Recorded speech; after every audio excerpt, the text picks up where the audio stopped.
US president Donald ട്രംപിന് ആശ്വാസമായി supreme കോടതി ഉത്തരവ്. അമേരിക്കൻ പ്രസിഡന്റിന്റെ എക്സിക്യൂട്ടീവ് ഉത്തരവ് തടയാൻ ഫെഡറൽ ജഡ്ജിമാർക്ക് അധികാരമില്ലെന്ന് US സുപ്രീം കോടതി വ്യക്തമാക്കി.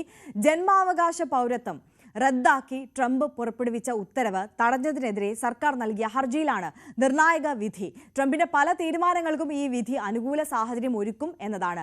ഡോക്ടർ സജിമോൻ ആന്റണി ന്യൂയോർക്കിൽ നിന്ന് നമുക്കൊപ്പം ചേരുകയാണ്. Doctor Sajimon Antony, good morning. ഇപ്പോൾ ഈ ട്രംപിന്റെ തീരുമാനത്തിന് അനുകൂലമായിട്ടുള്ള ഒരു വിധിയാണ് സുപ്രീം കോടതിയുടെ ഭാഗത്തു നിന്ന് വന്നിട്ടുള്ളത്. ട്രംപിനെ സംബന്ധിച്ച് വലിയ സന്തോഷം നൽകുന്നതാണ്. പക്ഷേ അവിടെ എത്തിയിട്ടുള്ള കുടിയേറ്റക്കാരെ സംബന്ധിച്ച് വിഷമിക്കേണ്ട ഒരു ഉത്തരവാണോ ഇത്? യെസ്, തീർച്ചയായിട്ടും ഇന്ന് US പ്രസിഡന്റിന് ആഹ്ലാദത്തിന്റെ ഒരു നിമിഷമാണ്. കാരണം പ്രസിഡൻഷ്യൽ പവർ ഇന്നലത്തെക്കാളും വളരെ അധികമായിട്ട് ഇന്ന് മുതൽ കൂടിയിട്ടുണ്ട് എന്നാണ് നമുക്ക് പറയാൻ കഴിയുന്നത്. ഇവിടെ കഴിഞ്ഞ കുറേ വർഷങ്ങളായിട്ട് ഇതിനെപ്പറ്റി അതത് ഭരണകാലത്ത് ഡെമോക്രാറ്റ് പാർട്ടിയുടെ റിപ്പബ്ലിക്കൻ പാർട്ടിയുടെ പ്രസിഡന്റുമാർ എപ്പോഴും കംപ്ലൈന്റ് ചെയ്യുമായിരുന്നു. അവരുടെ എക്സിക്യൂട്ടീവ് ഓർഡേഴ്സ് ലോവർ കോർട്ട് അല്ലെങ്കിൽ സിംഗിൾ ബെഞ്ച് അല്ലെങ്കിൽ ഫെഡറൽ കോർട്ടുകൾ എപ്പോഴും പ്രിവെന്റ് ചെയ്യുന്നു, അത് നേഷൻ വൈഡ് ബ്ലോക്കിലേക്ക് വരുന്നു. അപ്പം അവർ വിചാരിക്കുന്ന തരത്തിലുള്ള പോളിസികൾ മുന്നോട്ട് കൊണ്ടുപോകാൻ പറ്റുന്നില്ല എന്നുള്ള കാര്യങ്ങളുടെ കംപ്ലൈന്റ് ട്രംപ് അഡ്മിനിസ്ട്രേഷനും ഇതിനു മുമ്പുള്ള ബൈഡൻ അഡ്മിനിസ്ട്രേഷനും ഒബാമ അഡ്മിനിസ്ട്രേഷനും അതത് കാലങ്ങളിൽ നടത്തിയിരുന്നു. എന്നാൽ അതിന്റെ ഫലം ഇന്ന് ട്രംപിനാണ് കിട്ടിയിരിക്കുന്നത്. ട്രംപിന് അനുകൂലമായിട്ട് 6-3 എന്നുള്ള സുപ്രീം കോടതി വേർഡിക്റ്റ് ആണ് വന്നിരിക്കുന്നത്. അപ്പൊ അതിന്റെ അർത്ഥം ഈ സുപ്രധാന തീരുമാനങ്ങളിലുള്ള എക്സിക്യൂട്ടീവ് പവറിൽ ഇനി മുതൽ നാളെ മുതൽ ഒരു ലോവർ കോർട്ടിൽ അല്ലെങ്കിൽ ഉള്ള ഒരു സിംഗിൾ ബെഞ്ച് അല്ലെങ്കിൽ ഫെഡറൽ കോർട്ടിലുള്ള വിധികൾ നേഷൻ വൈഡ് വ്യാപകമാക്കി അങ്ങനെ അതിനെ ബ്ലോക്ക് ചെയ്യാൻ പറ്റത്തില്ല. ലോവർ കോർട്ടിലുള്ള അധികാര പരിധി അത് US ഗവൺമെന്റിന്റെ അല്ലെങ്കിൽ US പ്രസിഡന്റിന്റെ എക്സിക്യൂട്ടീവ് അധികാര പരിധിയേക്കാളും മേളിൽ വരാൻ പാടില്ല എന്നുള്ള രീതിയിൽ ഒരു വേർഡിക്റ്റ് ആണ് ഇന്ന് കൊടുത്തിരിക്കുന്നത്. അപ്പൊ ഇവിടെ സുപ്രധാനമായിട്ടുള്ള ഒരു 5-6 കാര്യങ്ങൾ ഉണ്ടായിരുന്നു. പ്രത്യേകിച്ച് ആദ്യം താങ്കൾ പറഞ്ഞത് തന്നെ ബർത്ത് റൈറ്റ് സിറ്റിസൺഷിപ്പ്, അത് ഇവിടുത്തെ ഭരണഘടനയുടെ 14th അമെൻഡ്മെന്റിന്റെ ഒരു ഇഷ്യൂമായിരുന്നു. രണ്ടാമത്തേത് ട്രാൻസ്ജെൻഡറിന്റെ ഇഷ്യൂസ് ഉണ്ട്. മൂന്നാമത്തേത് ടെക്സസിലെ പോർണോഗ്രാഫി കൺട്രോളിനെ പറ്റിയുള്ള ഒരു കോൺട്രവേഴ്സിയും ഇഷ്യൂയും കേസും നിലനിൽക്കുന്നുണ്ടായിരുന്നു.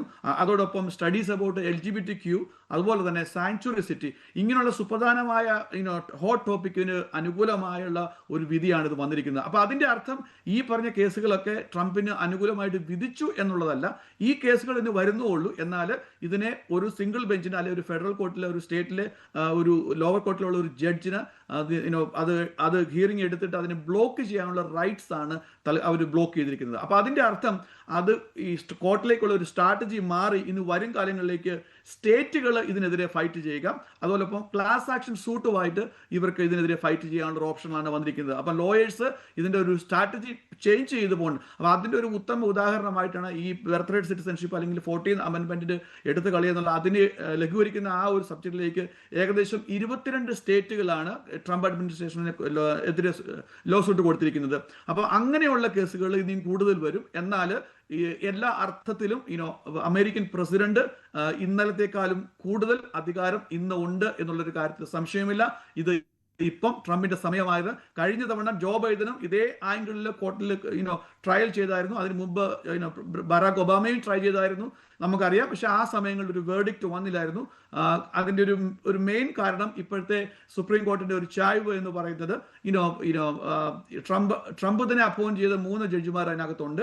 അപ്പം 6-3 എന്നുള്ളത് ഒരു ഇച്ചിരി ഈസി ആയിട്ടുള്ള ഒരു ഫോർമുലയാണ് വരുന്നത്.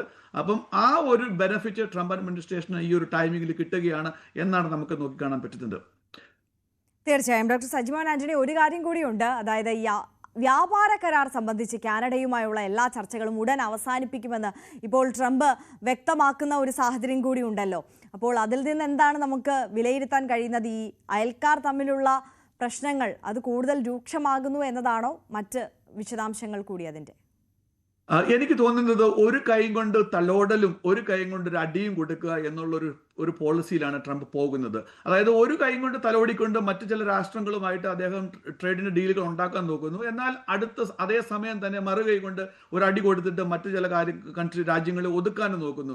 പ്രത്യേകിച്ച് കാനഡയുടെ കാര്യത്തിൽ തുടക്കം മുതൽ ഒരു വലിയൊരു കോൺട്രവേഴ്സി ഉണ്ടായിരുന്നു. കാനഡയുമായിട്ടുള്ള ബന്ധം കുറേ വർഷമായിട്ടുള്ള കാലാകാലങ്ങളായിട്ട് അല്ല ദശകങ്ങളായിട്ട് ഒരു നല്ല അയൽക്കാരനായിരുന്നു, നല്ലൊരു ബന്ധമായിരുന്നു ഉണ്ടായിരുന്നത്. അല്ലെ ചേട്ടനും അനുജനും പോലെ ആയിരുന്നു എന്നുള്ള കാര്യത്തിൽ വ്യത്യാസമില്ല. എന്നാൽ ട്രംപ് ഈ അഡ്മിനിസ്ട്രേഷൻ വന്നതിന് വന്നതിന് ശേഷം ഫോർമർ പ്രസിഡന്റ് പ്രൈം മിനിസ്റ്റർ കാനഡയുടെ ജസ്റ്റിൻ ട്രൂഡോയുമായിട്ട് ഒരു പേഴ്സണൽ വൈരാഗ്യം അല്ലെങ്കിൽ ഒരു ഈഗോ ക്ലാഷ് ഉണ്ടായിരുന്നു. അപ്പോൾ ഞങ്ങളൊക്കെ ആദ്യം ആന്റിസിപ്പേറ്റ് ചെയ്തത് മേ ബി ജസ്റ്റിൻ ട്രൂഡോ മാറി മാർക്ക് ആന്റണി ഇപ്പോൾ വരുമ്പം അതിനൊരു പരിഹാരം ഉണ്ടാവും, അല്ലെങ്കിൽ അവർ പുതിയൊരു ഇക്വേഷനിലേക്ക് വരും എന്നായിരുന്നു കരുതിയിരുന്നത്.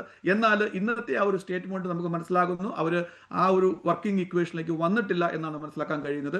മേ ബി കഴിഞ്ഞ ആഴ്ച G7 സമ്മിറ്റിന്റെ മീറ്റിംഗിന് പോയപ്പോഴും ആദ്യം ട്രംപ് പോകുകയില്ല എന്നൊരു സംശയമുണ്ടായിരുന്നു. ബൈ ദ വേ ഈ ഒരു സമയത്ത് ഇതും പറയേണ്ടിയിരിക്കുന്നു, പ്രൈം മിനിസ്റ്റർ മോദി പോലും അവിടെ വരുവോ ഇല്ലയോ എന്നുള്ള കാര്യത്തിൽ സംശയമുണ്ടായിരുന്നു. എന്നാൽ finally prime minister Modi was there, അതുപോലെ തന്നെ ഡൊണാൾഡ് ട്രംപ് അവിടെ ഉണ്ടായിരുന്നു. എന്നാൽ ഡൊണാൾഡ് ട്രംപ് ഇറാനെ അറ്റാക്ക് ചെയ്യാൻ വേണ്ടിയിട്ടുള്ള ആ ഒരു സീരിയസ് ആയിട്ടുള്ള ടോപ്പിക്ക് വന്നപ്പം ആ ഒരു സബ്ജക്റ്റ് പറഞ്ഞുകൊണ്ട് പെട്ടെന്ന് ചുരുങ്ങിയ സമയങ്ങളിൽ മീറ്റിംഗുകൾ പര്യവസാനത്തിന് മടങ്ങി വരുന്ന ഒരു സിറ്റുവേഷൻ കണ്ടിരുന്നു. അപ്പോൾ ഏതായാലും എനിക്ക് തോന്നുന്നത് കാനഡയുമായിട്ടുള്ള ഒരു ബന്ധം അല്ലെങ്കിൽ ആ ഒരു വർക്കിംഗ് ഇക്വേഷൻ ഇപ്പോഴും വന്നിട്ടില്ല. അതുകൊണ്ട് തന്നെയാണ് ഈ വ്യാപാര കരാറുകൾ, പ്രത്യേകിച്ച് ട്രേഡിന്റെ ഇഷ്യൂസ്, ഇവിടെ ഞങ്ങൾ ട്രേഡിനെ ടാരിഫിനെ ഇവിടെ പറയുന്ന ടാക്സ് എന്നാണ് പറയുന്നത്. അപ്പം അതിൽ അമേരിക്കക്കാരാണ് ഇപ്പം പ്രത്യേകിച്ചും ഇഫക്റ്റഡ് ആയിരിക്കുന്നത്.